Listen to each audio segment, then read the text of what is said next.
ఇది కుట్రగాక, ఇది తెలిసి చేసినటువంటి పాపం కాక ఇంకేంటని అడుగుతా ఉన్నా.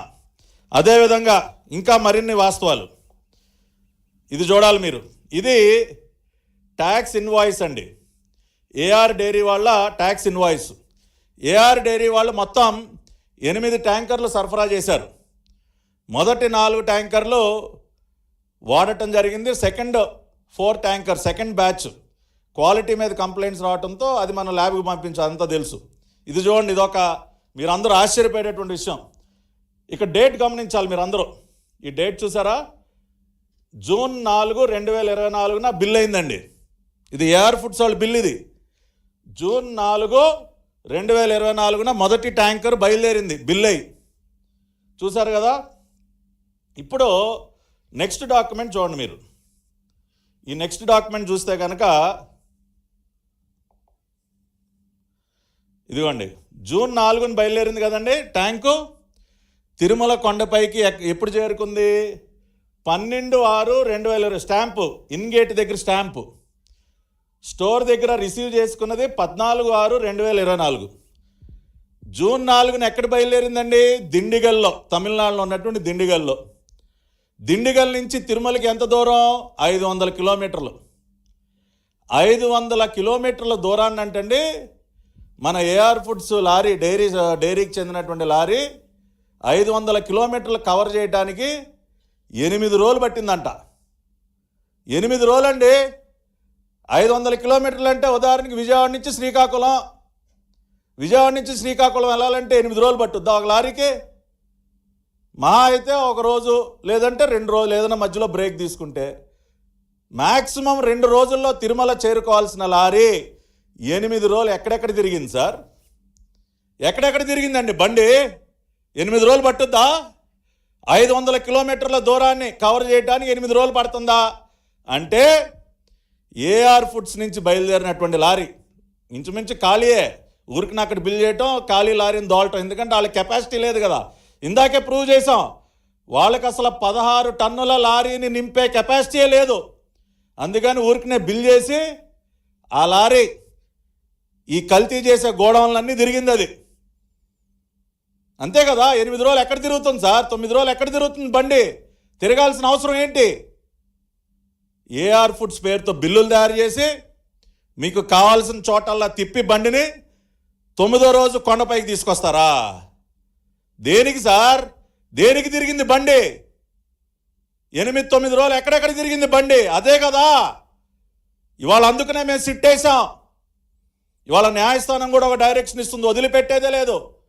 ఈ బండిని ఎక్కడెక్కడ తిప్పారో, ఎక్కడెక్కడ ఏమేమి కొవ్వు కలిపారో, ఏ గోడంలో దాచిపెట్టిన కొవ్వు ఎక్కడెక్కడ కలిపారో ఆ కొవ్వుని నింపి గుడి దగ్గరికి కొండపై తీసుకురావడానికి 8 రోజులు టైం కావాలి మీకు. ఒక ట్యాంకర్ కాదండి, అన్ని ట్యాంకర్లు కూడా. ఏ ట్యాంకర్ అయినా చూడండి మీరు, మీకు ప్రతిదీ డాక్యుమెంటెడ్ ఎవిడెన్స్ చూపిస్తున్నాయి వాళ్ళు మీకు. ఎందుకంటే ఈ పాపాత్మలు చేసినటువంటి పాపం ప్రతి ఒక్కరికి అర్థం అవ్వాలి. ఇది చూడండి, ఇది బిల్ డేట్ ఎంత అండి? June 11. Second tanker number TN02BA9459 June 11న ఏఆర్ ఫుడ్స్ నుంచి బయలుదేరినట్టు బిల్ చేశారండి. ఈ బండి ఎప్పుడు చేరుకుందో తెలుసా కొండ మీదకి? అది కూడా చూపిస్తా ఇప్పుడు. ఇదిగోండి, ఎప్పుడండి డేటు? 20వ తారీఖున ఇన్గేట్లోకి వచ్చింది, 24న స్టోర్ దగ్గరికి వచ్చింది. అంటే 11వ తేదీన దిండిగల్లో బయలుదేరిన బండి తిరుమల కొండ మీదకి 20వ తేదీ చేరుకుందండి. 9 రోజులు మళ్ళీ రౌండ్ వేశారు. వీళ్ళకి కావాల్సిన కల్తీ అంతా నింపుకోవడానికి మళ్ళీ 9 రోజులు. అంటే ఏమన్నా ఎడ్ల బండి అనుకున్నారా ఏంటండి? ఎడ్ల బండి మీద తీసుకొస్తా ఉన్నారు మీరు. 500 కిలోమీటర్ల దూరానికి 9 రోజులు. ఇది సెకండ్ ట్యాంకర్కి 9 రోజులు. అదేవిధంగా ఇదిగోండి మూడో ట్యాంకర్ AP 26TC4779 19/6/2024 బయలుదేరింది ఏఆర్ ఫుడ్స్లో డైరీలో. అది ఎప్పుడు చేరుకుందండి? 25వ తేదీ చేరుకుంది. 25 జూన్, మళ్ళీ వారం రోజులు పట్టింది. అదేవిధంగా ఇదిగోండి 4వ ట్యాంకర్ జూన్ 27న బయలుదేరింది. TN02BA 9549 జూన్ 27న బయలుదేరింది దిండిగల్లో. ఎప్పుడు చేరుకుంది? జూన్ 27న బయలుదేరిన బండి జూలై 4వ తేదీన చేరుకుంది. ఇన్గేట్ టైం స్టోర్కి 12 వచ్చింది. అంటే ఇట్లా 500 కిలోమీటర్ల దూరాన్ని కవర్ చేయటం కోసం ప్రతి ట్యాంకరు ఎందుకు 9 రోజులు, 10 రోజులు, వారం రోజులు దేనికి తీసుకుంటా ఉంది? మీరు దాన్ని కల్తీ చేయటానికి కాకపోతే ఆ బండిని ఎక్కడెక్కడ తిప్పారు? ఇవాళ సూటిగా మేము డాక్యుమెంటెడ్ ఎవిడెన్స్తో మేము ప్రశ్నిస్తూ ఉన్నాం. అయ్యా జగన్మోహన్ రెడ్డి గారు, ఇవి కూడా ట్వీట్ చేయండి, సార్. ఇట్లా మేము ఏరి కోరి తెచ్చుకున్నటువంటి ఏఆర్ డైరీ ఒక్కొక్క బండి 500 కిలోమీటర్లు కవర్ చేయడానికి జెట్ స్పీడ్లో 9 రోజులు పట్టింది, 10 రోజులు పట్టిందని ట్వీట్ చేయండి సార్. అంతేకాకుండా ఈ రోజున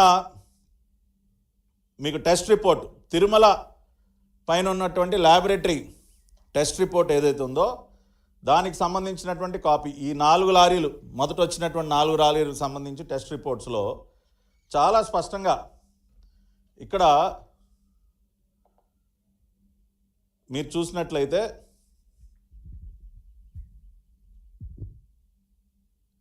fatty acid composition testing facility not available. అంటే తిరుమల కొండపైన కొవ్వు పదార్థాలు ఇతరత్రా కలిపేటటువంటి అడల్ట్రేషన్కి సంబంధించినటువంటివి డిటెక్ట్ చేసే అవకాశం లేదు. అందుకనే మేము NDDBకి పంపించామని చెప్తున్నాం కదా. వీళ్ళు దాన్ని కూడా ట్విస్ట్ చేస్తూ ఉన్నారు. అక్కడ అద్భుతమైన ల్యాబొరేటరీ ఉంది. జగన్మోహన్ రెడ్డి గారు చెప్పారు కదా, ఆయన హయాంలో తిరుమల కొండపైన అసలు ఎక్స్ట్రాడినరీ ల్యాబొరేటరీ క్రియేట్ చేశారంట. ఏంటంటే extraordinary laboratory? Fatty acid composition testing facility not available sir. అయ్యా జగన్ రెడ్డి, లేదని చెప్తా ఉంది ఆ రిపోర్టు. ఇవాళ చంద్రబాబు నాయుడు గారు NDDB సహకారంతో మోస్ట్ అడ్వాన్స్డ్ ల్యాబొరేటరీ ఇవాళ పెడతా ఉన్నారు. తిరుమల కొండపైన ఈ పాపాలన్నీ చూసిన తర్వాత, ఇటువంటి పాపాలకి ఒడిగట్టే అంశాన్ని గమనించిన తర్వాత ఇవాళ మేము పెడతా ఉన్నాం. ఆ రకంగా